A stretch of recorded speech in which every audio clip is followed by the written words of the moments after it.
Welcome to the Successful Life Podcast. I am your host, Corey Barrier, and I am here with Henry Kellem, the man, he is known from, I screwed that up, Dirt Road to Rodeo. Did I say it right? Yes, sir. Dirt Road to Rodeo. All right. So, Henry, welcome to the show, my man. How are you? I'm great, man. Thanks for having me. Any day that I wake up is a great day. It's a gift from the Creator. And that's the truth. So, yeah. Henry's actually from my home state, North Carolina, right? You're from? Yes, Wallace, North Carolina. I'm about an hour and 15 minutes on the east side of Raleigh going toward Wilmington, North Carolina. Okay. I'm going toward the coast. Country boy.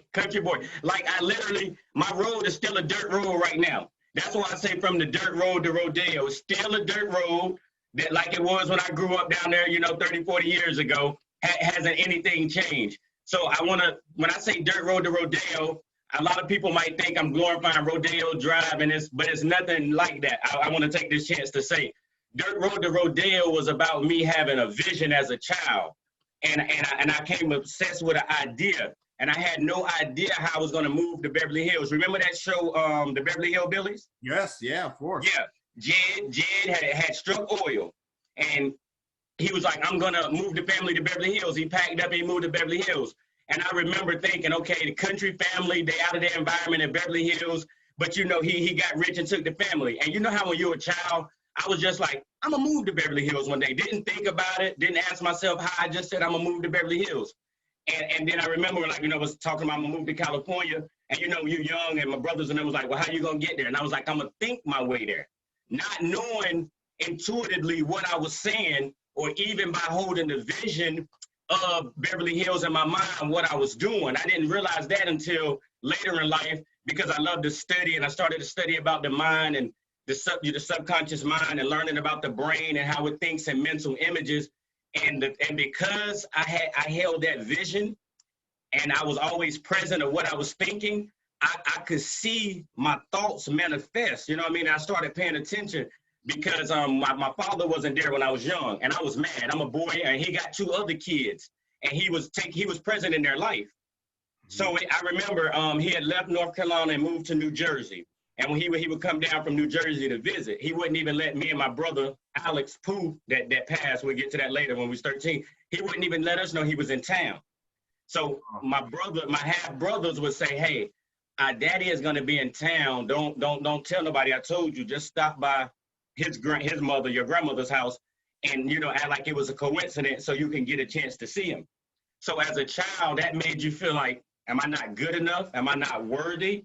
Because my own dad ain't making an effort to see me. So I grew up mad at the world, but that made me block out the world. And I remember being young, and I said, if my dad is not here to tell me what to do, can't nobody tell me what to do.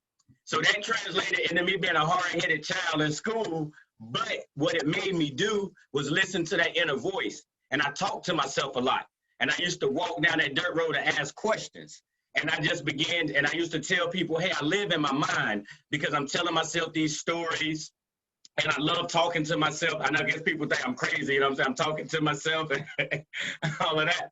But that was the only way I could find a little solitude from the hurt and the pain. And it was like a defense that I put up. But what I tapped into was that inner voice and really listening to that. So the whole Dirt Road to Rodeo is just a testament. And the crazy thing is, I'm from North Carolina, Bible Belt, of course, church on every corner. So I grew up studying the Bible. I could not understand it. I even took Bible study classes. And I remember asking certain questions. And like, let's say, for example, love thy enemy, right? I could not understand, why do I have to love my enemy? And I asked that question over and over and over. And then, life gets in the way and you go on about your business.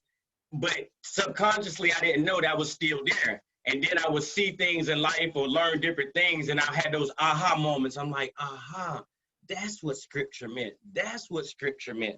So I'm not, let's say, religious at all, because I think religion is man-made. And the way I look at it is this. If we're going to argue about who God is right or what's the right translation and kill each other in the process or not get along with each other in the process, I think it's kind of ludicrous. You know what I mean? So I would say that's a very true statement, but I just take you back for a quick second. So when did you have that thought of going to Beverly Hills? What age were you? And you know why I'm asking this question, I bet you. So literally, I gotta put it in the time frame. We was down the dirt road then. So I was born in 1980. So I want to say 85. The first 4 or 5 years of my life, we stayed in my grandmother's house. It was my grandmother. My grandmother had 13 kids. My mother is the youngest. She has a twin sister. They're the youngest. So my mother and her twin sister was at my grandmother's house. Both of them had 3 kids at the time. So that was 6 kids, my grandmother, my uncle. It was about 10 of us in that little house the first 5 years. So then we moved down the dirt road. I'm just trying to get that time frame for you. So I'm saying between 85 and my brother got killed in 94. So I'm saying sometime between maybe 85 and 90, you know, I know the reruns of Beverly Hills was on and we was down the dirt road then. So I had to be between, I'm gonna give you a wide range. I'd say 6 and maybe 10, 11. I can't really pinpoint right where it is, but somewhere I was young because I was down the dirt road, and I can base everything on the time frame. My brother got killed when I was 14. He was 13. So I can go from 85 to about 14 because I know where we was at down the dirt road then. But everything is kind of it's just not exact, but I can give you that. So I was down the dirt road then, and I remember what happened too one Christmas. I went outside, and I remember, you know, the kids, they would riding in their bikes and different things, and we didn't get anything. Never had a Christmas tree in the house, anything. As a matter of fact, I asked my sister, and she said when I was 3 or 4 years old, she's a year older than me. She said she remembered it being one Christmas tree when we was really young, but I've never remember having a Christmas or birthday till I was old enough to throw myself a birthday party. But I dropped to the ground and I said, God, why we gotta have nothing? You know, I just couldn't understand why every conversation was, we can't do this because we don't have. We can't go to the beach because we don't have gas money. So I dropped to the ground. I said, God, why we got to have nothing? And either I'm crazy or that voice said to me, I gave you a mind. You can create whatever you want. And that was the point of me asking you how old you were. Because if you think about it, you know, 7 years and below is when that's when our programming starts. So my question is, that's why I asked, you must have been 7 or below, because look where you're sitting right now. Right. Yeah. And that's that ideal and that vision I had of myself, I always kept that. So even when I was in that environment, I used to move a different way, talk a different way, and people couldn't understand it. But what I was doing was trying to talk my way up. I was trying to hold true to that vision I had of myself. And what I did was I said, okay, I went to the end. This is the person I want to be. So how would this person behave? So I start doing those kind of behaviors, even when I'm not that person. And this is what I used to tell my wife. I used to be like, you know, whenever I envision myself to be somebody and I start to be that person, I walk right into it. Like I can start holding myself to certain things, and then I would like literally walk right into that life. It's like the universe rearranged itself. And for years, I'm like, how can I tell people this? They're gonna think I'm crazy, blase, blase. So I read a lot, and then I started reading about the power of the subconscious mind, learning about the brain, because, you know, even, I'm gonna be honest with you, even being, let's say, a black man in America, right? I'm like, okay, if I go out here and tell these people something, they're gonna wanna know, hey, well, how do you know? Where's the science behind it? What's the fact? So if you notice, I never give you my opinion on anything. No, I'm going to just give you the fact. And then if I interpret the scripture, I'm going to say, this is my interpretation. Now you draw your own conclusion from it. You know what I'm saying? Because this is what worked for me. So I want to tell as many people as possible, because no matter what, like some people, I did the video the other day on I Am. Everybody don't have to agree with everything, but this is the thing. If you talk positive, then what you're going to do is change the biochemistry of your brain. It's hormones and chemicals is what we're made up of. Depression is real. Stress is real. When people really understand that our thoughts turn on the stress response system in our body, and this right here facilitates the release of chemicals and hormones, they suppress our immune system. Signals be sent to our gut to inhibit digestion. It's a lot of people that got irritable bowel syndrome, constipation, and they don't understand why. And all I'm trying to do, and then when I look at the scripture, I'm like, when I read the scripture, and then I read and I think about the body, I'm like, hold on, this right here makes perfect sense if you equate it to the individual and start doing that. So it talks about a good heart. and how that right there helps you stay healthy. And then when you realize what goes on in the body, when you're thinking positive, you're getting that oxytocin, that love hormone, you're getting that serotonin, that dopamine, which is uplifting the immune system. You start to understand that, yes, man will pay account for every idle word that he speaks. It shall not come back to me void, but it shall prosper in that I send it to. So if you just think about the fact that each one of those words, because like Dr. Joseph Murphy said, the word is a thought expressed, you're getting 60 to 70,000 thoughts, and each one of them are facilitating the release of chemicals and hormones. How many people got hormonal imbalance, thyroid issues, and things like that? Because, and like that's why on the scripture, the last thing he said, what he say? Forgive them, Father, for they know not what they do. Because we do it to ourselves. Because the biggest problem, Corey, is this. We are alive at really a special time in the evolution of humanity, when you think about it. Because we're in the age of information. Neuroscience, epigenetics, biology, they're finding discoveries that actually, when you listen to the ancients, they was telling us all the time, but we wasn't really listening to it. But now that we know a lot of this stuff, we can literally change it. But the problem is this. Our outside environment has changed so much, especially in the last 50 years. It has really changed. But when you think about the way that environment changed, but our inside haven't changed. As far as our brain is concerned, for example, we still on the prairie. We still on the savannah. So when we wake up in the morning, our cortisol levels are high. Why? Because we looking for danger. Because we looking for a predator. But in this new world, what is that? That's negativity on the news. That's what somebody said about you. That's what they said on Instagram. Who didn't like your comment? Now the threat is not a real threat from outside. It's a perceived threat. You can sit on your couch and think about what's gonna happen and turn on the stress response, or you can ruminate on what somebody said to you years ago and turn on the stress response. Because we have that neocortex. But if we don't know this, then we'll be hurting ourselves. But that's why the first thing the Greeks said was what? Know thyself. And I tell people knowledge of self is the first thing. So for me, I needed to know that the cortisol levels was high. Because I used to wake up, I'd be mad as hell at somebody. Like, why did they do that? And then before I learned to be proactive, I send a text message or, early in the morning, but then I had to realize what is going on. Oh, that's a part of evolution. That's natural for the brain to do that. Now we understand why the world's so negative, because the brain is for your survival. So it's searching out negativity. It responds to negativity because it's a threat. Right. It don't respond to positivity as much. So we have to search out the positivity in the world. If our brain is hardwired to search for the negativity, we got to rewire that for the positivity. That's why you hear me say gratitude, gratitude, gratitude in the morning. Say your I ams. And everything, Corey, it came naturally. And what I mean is this. When I was in the environment, right? So think about it. We grew up dirt poor. Wallace, North Carolina, like picking blueberries. A lot of people don't know when I say picking blueberries, it was $1.50 a bucket. So my mother, 16, 17, 18, she had 3 kids already. Father was not there. She dropped out of high school. So she couldn't even get a job. And she was picking blueberries. You had to be 12 years old to pick blueberries at that time in North Carolina. She used to sneak me in the field. So I was about 9 years old. And that's how we made the money for the day-to-day living picking blueberries. That's where I come from. I'm sorry, how did I get sidetracked, Corey? I get to talking. No, you're good. You're good. But I do want to hit on you. You said you mentioned I am several times because that's one of the things that you harp on. But I want to tell you something though. Go ahead. I want to cut you off. So I haven't had a drink, an alcoholic drink, in over 11 years. And I went to AA for a long time, right? Okay. And this is what happened.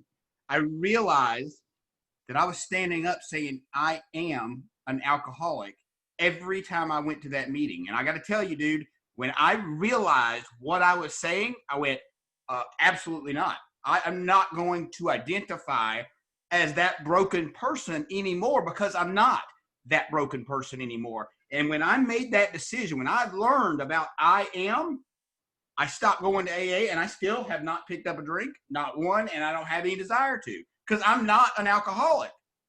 I just don't drink.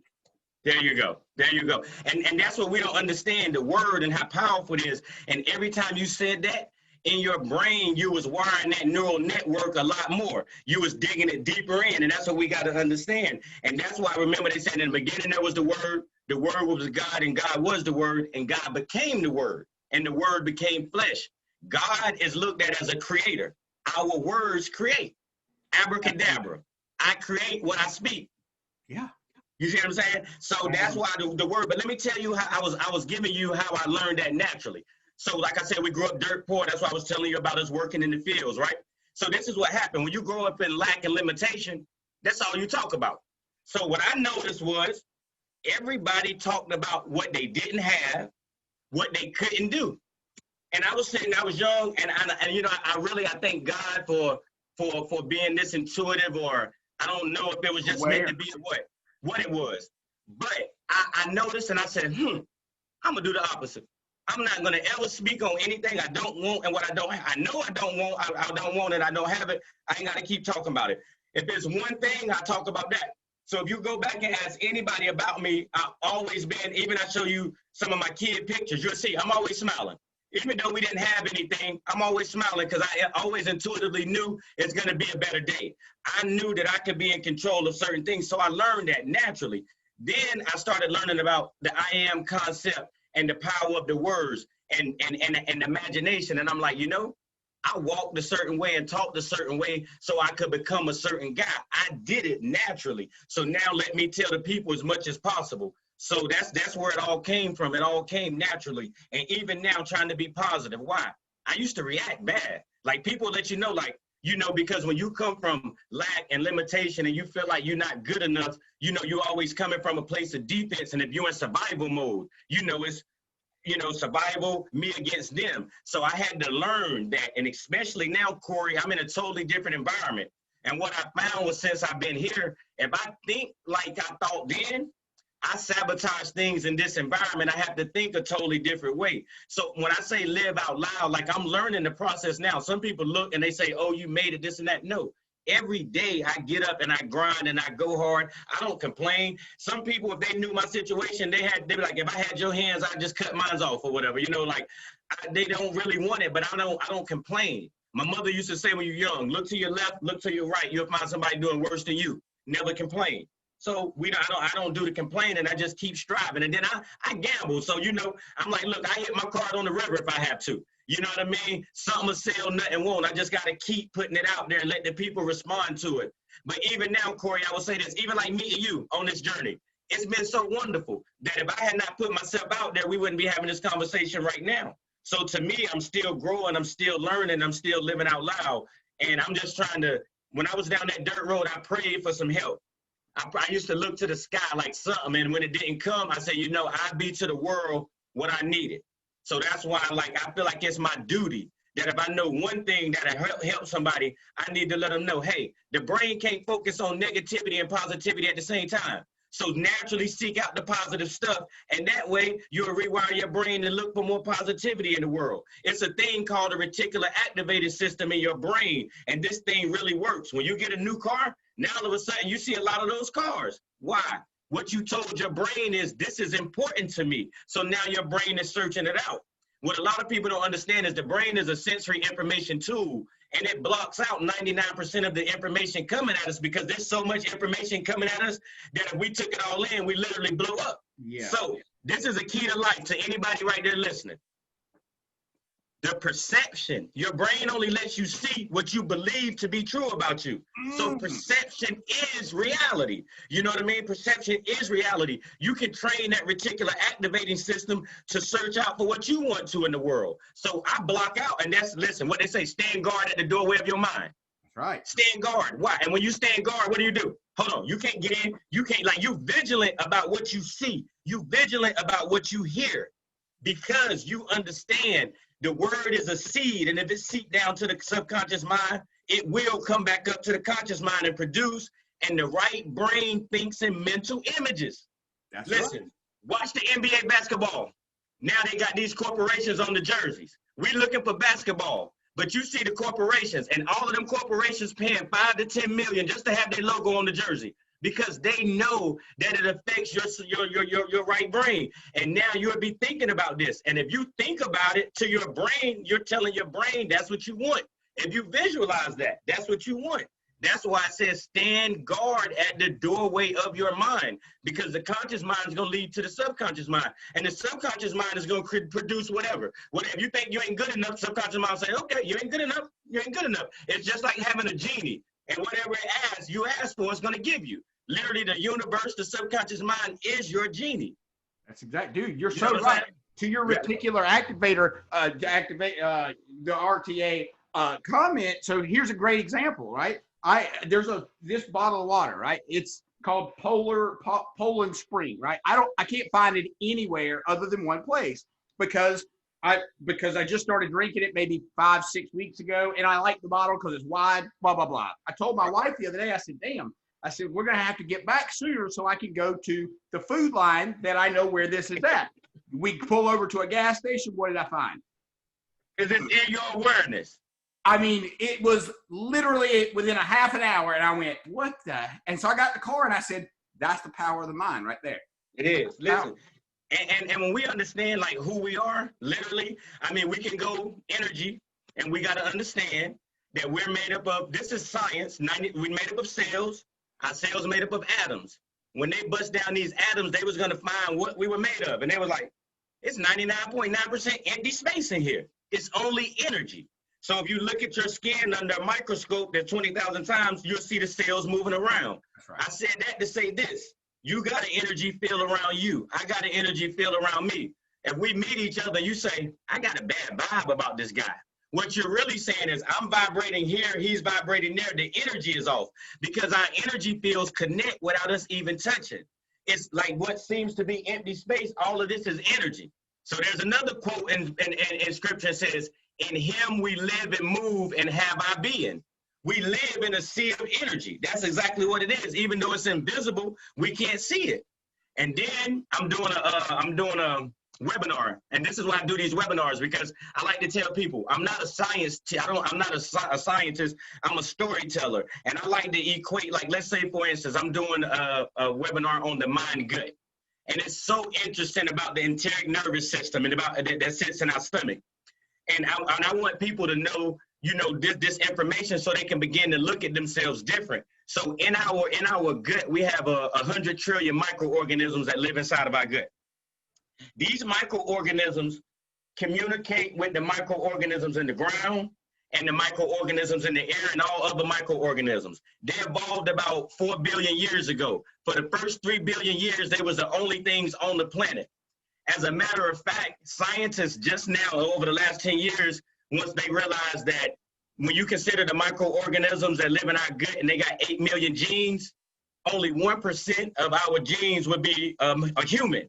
So now they're trying to see, do we exist for the microorganisms that live inside of us? But it's a symbiosis that they digest the foods that we can't, the fiber that we can't digest, they digest that so we can get the nutrients and calories for that. But when we understand this, we can begin to look at ourselves different. For example, our gut, if you unfold it, it's the size of 200 times the surface area of our skin. It's about the size of a basketball court. Well, a picture of a basketball court with 100 million sensors. And every time a player run, jump, dunk, this is taking account the acceleration, their deceleration, their height, their weight, taking all this information. Every millisecond is sending it to the brain. That's what's going on inside of you when you eat the food. What's the texture? How much hydrochloric acid is it going to take to break this food down? So the intelligence that's inside of you is amazing. And I want people to start to get that. That's when it said, the kingdom of heaven will not be coming with signs to be observed. So if they say, lo, here it is, or there, no, the kingdom of heaven is within. So I read the scripture, and then I look at the traditions of men, and I say, well, something is off. Because the scripture says one thing, and men do something totally different. You see what I'm saying? Yep. So I just read the scripture and try to make sense of it. Because if we look at it on the fleshly, what we're going to do? We're all going to fight and argue on the planet. And that's why I said to deal with the flesh is death, but the spirit is God. Because if we deal with the flesh, we're going to see differences. But what's that one common thing that connects us all? It's that energy. We can call it energy. We can call it spirit. We can call it consciousness. Whatever you want to call it. You can't get away from the fact that we're all connected. And us on this earth, it's just like the human body. If the cells in the human body don't work together, you're going to have a dis-ease. All of us on this planet, we're one organism. If we don't all work together, you're going to have dis-ease. That's why you see poverty, hunger, and killing, and all of this stuff going on in the world, because we don't know who we are. We don't know who we are, and until we get it right, this is what we're going to have. And but look, for centuries, we've been waiting on something to come save us. Somebody outside of ourselves is going to come and save us. You know what I mean? Yeah. But I know people that went to their grave waiting on that. So what can we do in the meantime is the question. What can each one of us on the individual level do? Everybody leaving out to go fix something. Yeah, let's go do this. But ain't nobody taking care of what's going on in the house. The house ain't straight. The bed ain't made up. You ain't cleaned out your own closet yet. You see what I'm saying? So let's all start there first, and then That's right. You know what I mean? And here's the thing, and I know you'll agree with this. You know, God is one, and one is God. That means you and me are God, and God is us. Us. Yes, yes. So I look at it like this. All right, you know, I said, let's go back to the very beginning. They tell us it was the Big Bang. So they say all the energy that ever was connected, formless and void. Let there be light. And everything in this known universe came. We can know through science that we're made up of the same stuff the stars are.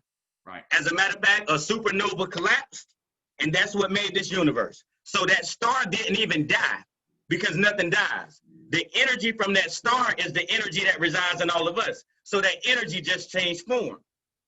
So science and spirituality say the same exact thing. They say it was the big void, the Big Bang, and everything existed. So that's telling us that all the energy that ever was in the beginning. That's what it was. They telling us we broke Christ down to a man, but they saying it's the body of Christ that we all come back, and it's that one body. You know what I mean? One faith, one baptism, one Lord. It's the oneness of all. And it's that free will that gives us the illusion of separation, where we can look and see fragments and see differences. But that's going to get us nowhere on this planet together but what we have now. So we can, and the reason why I said it's a great time to be alive, because in the age of information and learning so much about the body, learning so much about the universe, you know, an interesting fact, over the last 50 years, 30% of the plants and animals on this planet have become extinct. Wow. Listen, check it out. Check out the fact. But guess what else? At the same time, we have lost 30% of our gut microbiota diversity on the inside over the last 50 years. So I say to you, as within, so without. Your inside is a reflection of the outside. The problem is now we're letting the outside world affect our inside world. And that's the whole problem. That's the biggest difference. We're living life backwards. We're supposed to live it from the inside out. You know, and that's the whole thing. But yeah, check that out. So this pre-industrial society that we're living in now, it sped up everything. Like, think about it. We used to have home cooked meals. Now everything is fast food, prepackaged dinner. You eat on the go. Everything is chemically made in the lab. You know what I mean? And then chemically produced for pleasure centers in the brain. And now you could want those products that are no good for you, because when you eat a certain thing, you might get a hit of dopamine. That's right. And these scientists know how to trigger this, because they know how these chemicals and hormones work together. That's right. So we got to understand who we are. So what I'd like to tell people is, I'm gonna give you a manual for your mind and body, so you can take your mind and body back. You need that, and that's what this whole thing is about. And you know, for example, we talked about the reticular activating system. So the brain not knowing the difference between imagination and reality is key. Yeah. Why? Because you close your eyes and see what you want. The brain doesn't know if that's happening or not. But once it sees these pictures, then it knows that's what you want, and that's what it's going to search out for you. So you be proactive. Otherwise, you react to everything you see. But what you don't understand is, by you seeing these images, you're telling your brain what's important to you. So a lot of people worrying about the virus that's going on right now, but they don't understand. If you watch TV over the last 20, 30 years, you got a virus downloaded in your brain. You know what I mean? That'll make you self-destruct, make you see these images, and then you recreate this in your life, plant thoughts in your head and make you think you want something that you really don't want, because you don't understand the chemistry and the biology and how it all works together. That's so true. And that goes right to that point, you know, the folks that are freaking out right now, the folks that are just panicked, sheer worried, scared, fear, just, you know, they're so caught up in their mind about what could happen. And the reality is it could. But if you don't choose to believe that it's going to happen, then most likely it won't happen. When we was young, and you know how you be worried about something, you know what my mother used to say? We'll cross that bridge when we get to it. Like, damn, if we gonna sit here today and worry about something that might not even happen, you might not even be here next week to worry about that. But what they don't understand is that goes back to the point earlier. When they worry, the brain thinks, this is what people got to understand. Worry, stress, anger, fear, to the brain is stress. You might as well literally be getting chased by a lion, because your body would do the same thing on a physiological level. All of that energy in your body will, the digestive organs will shut down. The blood, which is the life force, will be sent to the arms and legs so you can fight or flight. You know, so you're taking all of that energy and you're using it for an outside threat. But what we're doing today is we're perceiving a threat that's not there, and we're still using that energy. And by the time you think about one thing and think about another, you turn the stress response system on, you turn it off, you turn it on, you turn it off. It's no time to rest and recuperate between stressors. And that's one of the biggest problems with the disease. There's no energy in the body. And not only that, once you keep thinking about these problems, what you're doing, you find different neural networks in the brain. You're over here, now you can't think. You got brain fog. You can't concentrate. You feel frustrated, and you don't understand what you're doing to yourself. So that's one reason I have these webinars, and people don't understand one of the most powerful things they have in the world is their breath. That's right. It's their breath. But you got to do it consciously, not unconsciously. You got to do it consciously and harness that power. Think about it. You come into the world taking your first breath, and you go out taking your last breath. Right. You know what I'm saying? Yep. So, yeah, that life force. So that's why we talk a lot about, imagine getting cut off in traffic, and a lot of you cursing somebody out. They might be laughing at you, this and that, but you got all this energy. The Buddha said getting angry with someone is like picking up a hot coal to throw at somebody, but you get burnt. Right. The Bible tells us all about not getting angry, not about not getting angry, because it's what's happening on the inside of you. You're literally flooding your body with stress hormones. That's right. You're flooding your body with stress hormones. And scientists know that the long-term exposure to these stress hormones, it down-regulates the genes. Some people say certain stuff run in their family, but with the right lifestyle, with the right way of thinking, you don't have to turn on those genes. But overall, if long-term stress exposure, then you can turn on the bad effect of those genes. So it's all about how we think. Think about it. What did the Creator say? As a man think in his heart, so is he. Right. That was the first thing. As you think in your heart, so are you. Because, all right, I'm going to give you something. Are we in the world, or is the world in us? Because think about it. It's 100 billion stars in the galaxy, but it's 100 billion neurons in your brain. You can't do anything that doesn't happen in the brain first. And what I mean is, two neurons got to fire together and wire together. Right. In your brain. Right. You know, they call it the 3-pound universe, and they say this whole thing is going down in the brain. You see what I'm saying? So we got to really understand the brain and the way it works, because it's supposed to be a tool to be used by the mind. A lot of times now, people let their brain use them because they're automatic. They're reactive, and it just become a quick body consciousness, and you just automatically react, and you're releasing all of this into your body, and you don't understand, you know, why you're having these health complications and these mental illness. Like depression is the second leading cause of disability in the United States. Think about that, depression. 350 million people suffer from depression worldwide. Depression leads to suicides. We got 800,000 people a year committing suicide.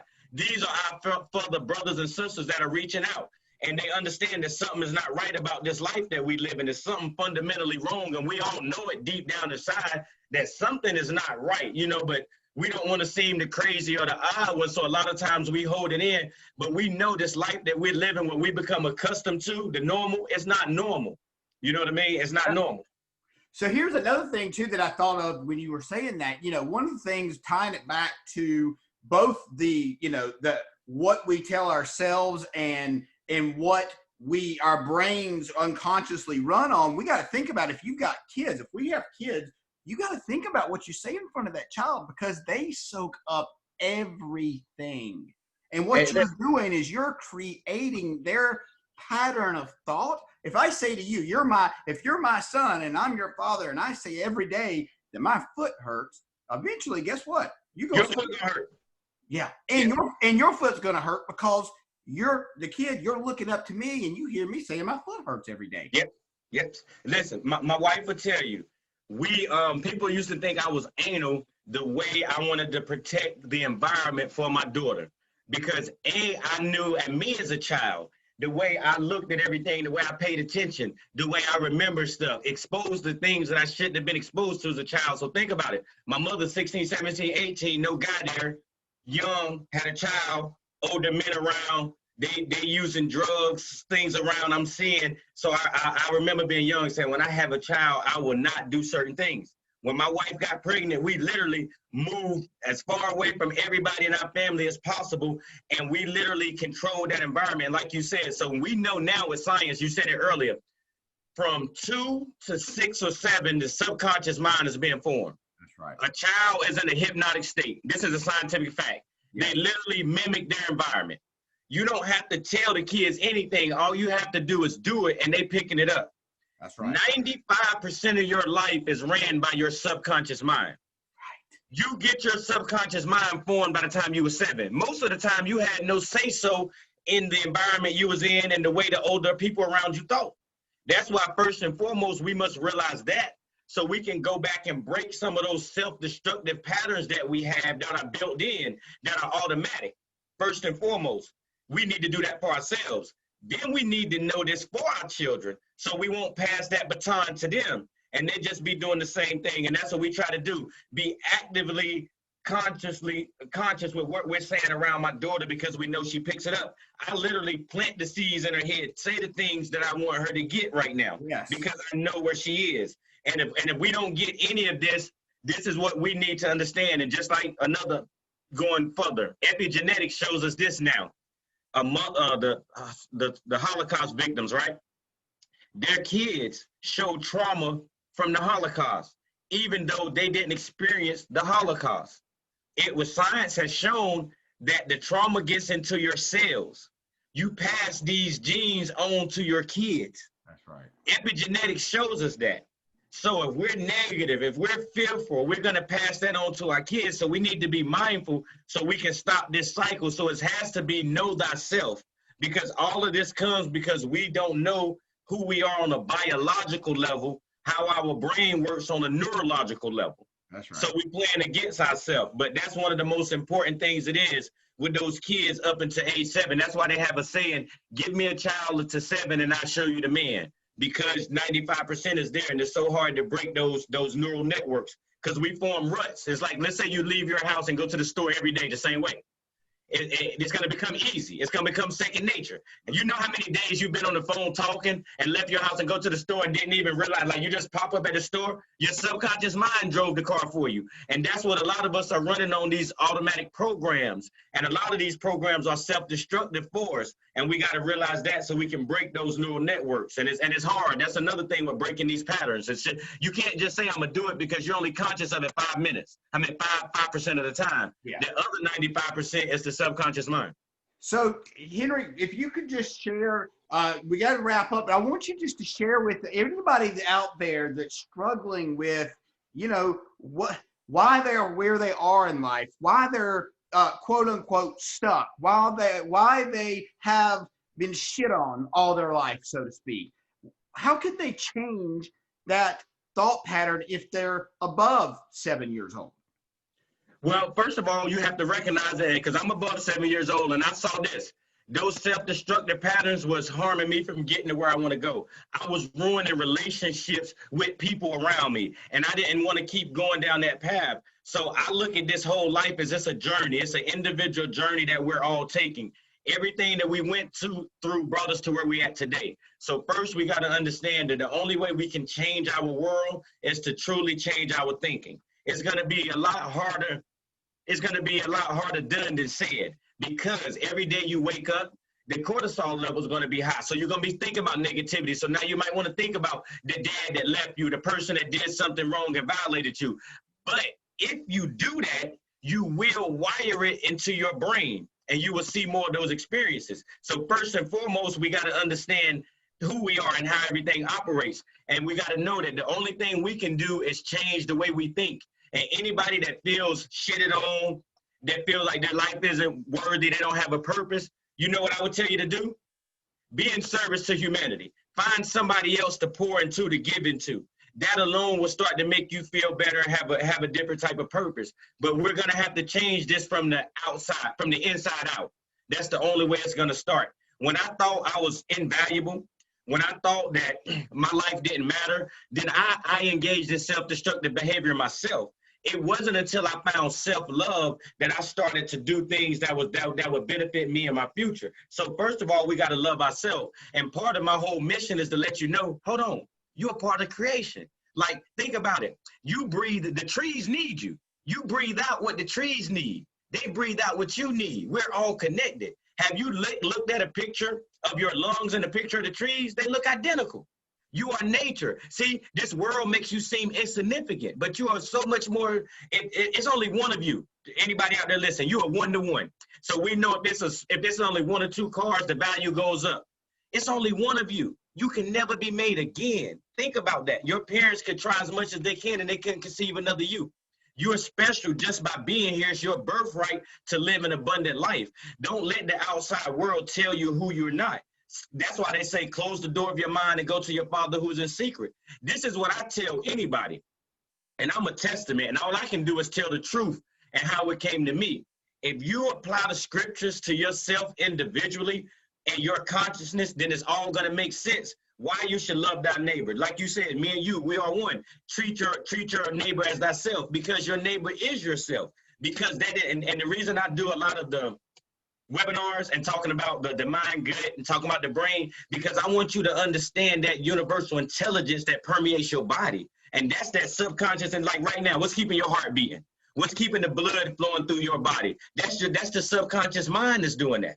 So let's tap into that intelligence instead of our human intelligence. That's why they say the wisdom of man is a joke in the eyes of God and the eyes of the Creator. You know? So let's look at this thing totally different, because we've had it all wrong the way we've been looking at it. And that's what I tell people, and that's what the whole mission is, because if anybody ever felt worthless and like their life didn't care, I would literally sabotage relationships. I would push people away because I thought they're going to leave anyway, because I had an abandonment complex because my father wasn't there. Oh, I ain't good enough. And then it's either I was going to live in that, or I was going to have to stop and deal with my issues. And we all got issues, and that's fine. You live out loud. Like, nobody on this planet is walking free of issues. We all got issues. I heard them negative voices and that limitation. And that's why every morning I get up. Right now to this day, first thing I do, I get up, I go to the mirror. I have to tell myself I love you. I'm happiness. I'm appreciative. I'm thankful. Why? Because I know that's going to facilitate the release of some oxytocin and some serotonin. That's going to help that cortisol. When I take that deep breath, that's going to raise those IgA levels and lower that cortisol. When I sit down, I ran out of my gratitude book, right? So what I do, I take my notebook. Hopefully you can see this. I know it's kind of, but anyway, it might be messing up. But every morning, I am thankful for, I am thankful for, I am thankful. Talk about all the stuff I'm grateful for, how I will show gratitude today. When I sit down and start writing that, I start smiling to myself sometimes as I'm thinking about something I'm grateful for. So what I know about science is when I smile, my brain reacts in kind. My brain, the fact that I smile, now my brain feel like everything is okay, and it starts to release more serotonin and dopamine. So you can trick your brain into this chemistry, because your blood is the life force, and it's just basically a mixture of chemicals and hormones, and they're gonna determine how you feel. So I get up and go to that, and then you'll see me work out early. You know how many times I've been feeling a certain way that I go work out? Again, that acute stress helps the body. It changes that chemical composition, but it's an everyday thing that we have to do. That's why I even talk about sleep. We're facing a sleep loss epidemic in the industrialized world. If people understood how getting enough sleep regulates the part of the brain that deals with emotions, so we can handle our emotions a lot better. It's so many things we can do that don't cost us a dime. You know what? You just said something really important. You said about smiling, right? Smiling is contagious. Think about what's going on right now. They're covering the smile because they don't want the joy. They killed me when I said that. Like, cause I asked a question, right? So anybody out there listening, I did a webinar on telomeres, and I was like, look, I'm just gonna ask this question. I said, because first of all, deep breathing, I didn't know this until I started studying that 70% of our waste is expelled through our lungs. Wow. 19% through, listen, check this out, 19% through perspiration. Let's make sure these numbers add up. 19% through perspiration, 8% through urination, and 3% through defecation. And then, you know, a lot of people, and I was surprised with that, but a lot of times us going to the bathroom is because we eat entirely too much.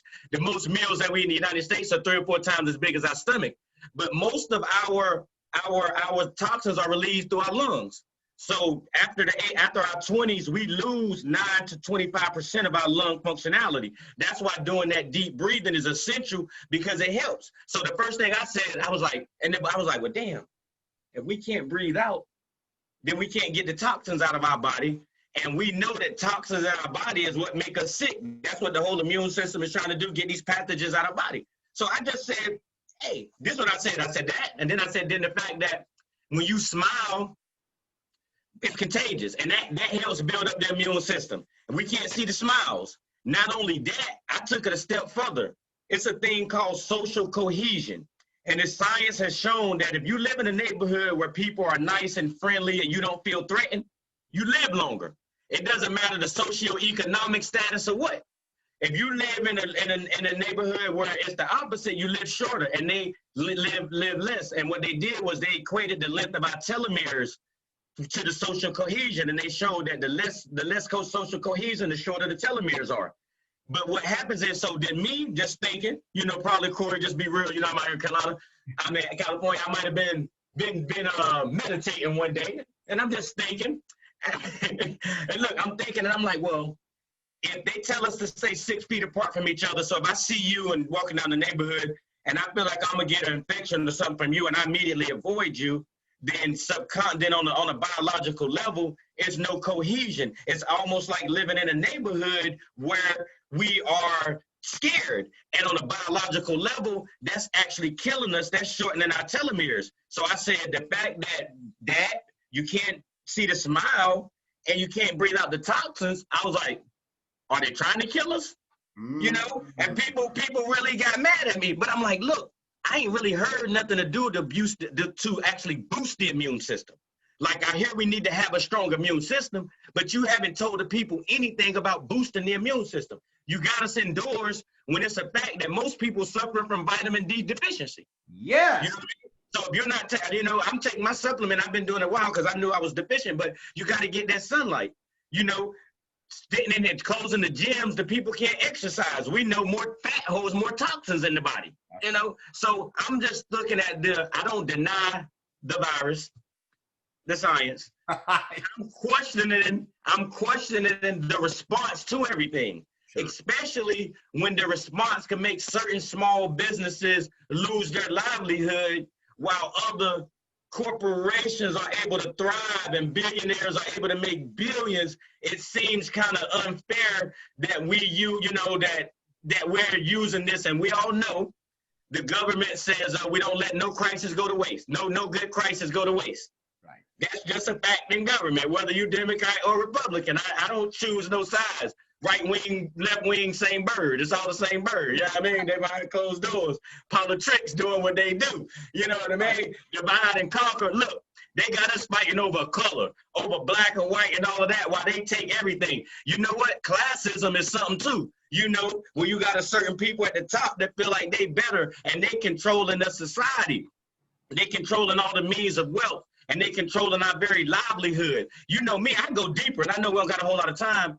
The universe supports every other species, but how do we end up paying for land that didn't cost them nothing? Like the first person that sold land, who did you get it from? Like you just said, this is my land and I'm gonna take this. And you know, I got the biggest gun, so hey, what you gonna do? Right. You know what I mean? So we fight over borders. The earth didn't come with borders. Man made these borders and all of these divisions. When I was down the dirt road, you know what that boy said to me? If it divides or labels people, it's an illusion. Ooh, that's I could not understand that, Corey. I promise you. But I said, you know what? I will live from this premise.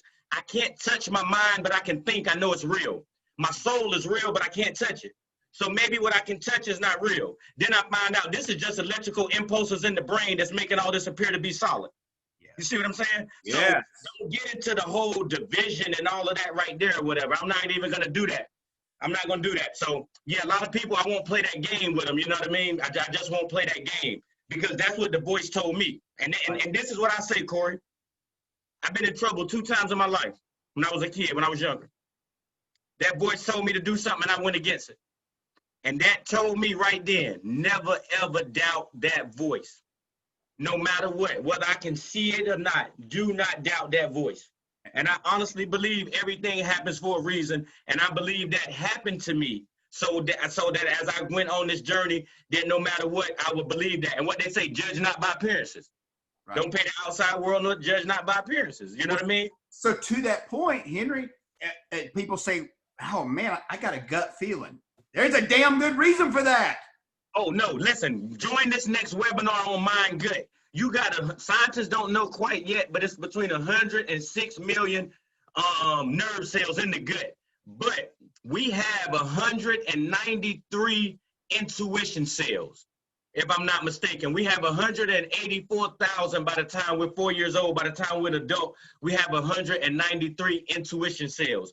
This is a true thing, and it's actually January 27th is when I'm doing the mind gut, and I'm talking about that second brain and the gut feeling. The gut feeling is real. You got to listen to that gut feeling. That's the second brain.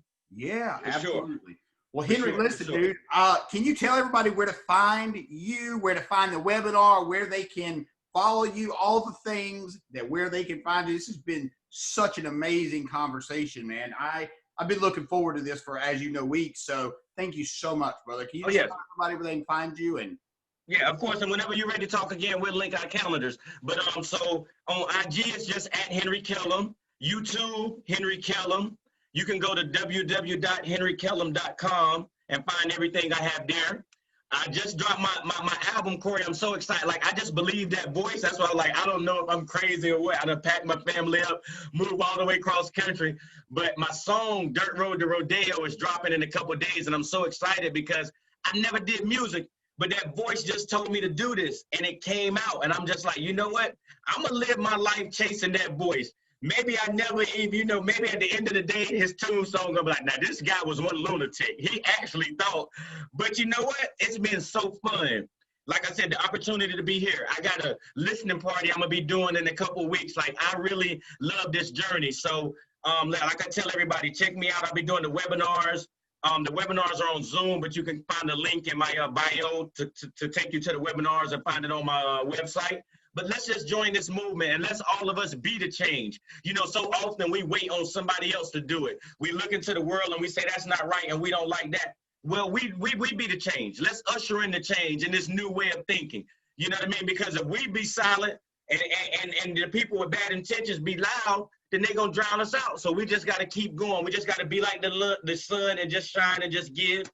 And, each one teach one and we keep going, man. You know what I mean? You got it, brother. You have Dirt Road to Rodeo, y'all. Remember that. And listen, another thing, Corey, I'm long-winded, man. All right, I love it.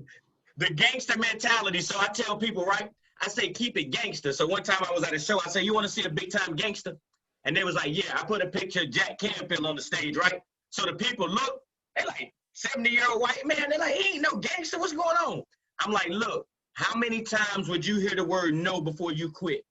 Jack said, if he'd have stopped at 100 no's getting the chicken soup for the soul published, we wouldn't know who he was today.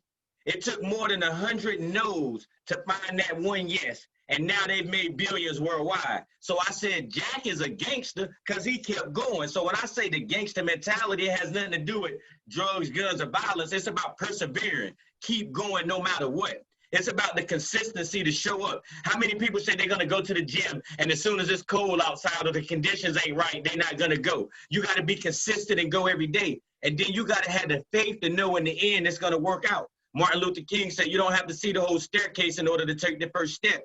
What I learned is if you take a couple steps, then everything will come towards you. So, keep it gangster. If you hear HK, yeah, keep it gangster. The gangster mentality, perseverance, consistency, and faith. from the dirt road to Rodeo. We all got a dirt road. Whatever we got to overcome in life, whatever those shortcomings is, that's our dirt road. So it's just about a journey, and it's about a journey of transformation and growth from within, and learning the truth about who we are. That's all it's about. And we good. So I keep talking, so I'm gonna let you go ahead out of here, Corey, because you know me. Man, I keep going. Thank you so much, my man. I really, really appreciate this. It's just been such a great honor just to have you on and have an opportunity to hear, you know, all your thoughts on all the things that we've talked about. So I really appreciate you, brother. Thank you so much for having me. I really appreciate you. My pleasure, brother.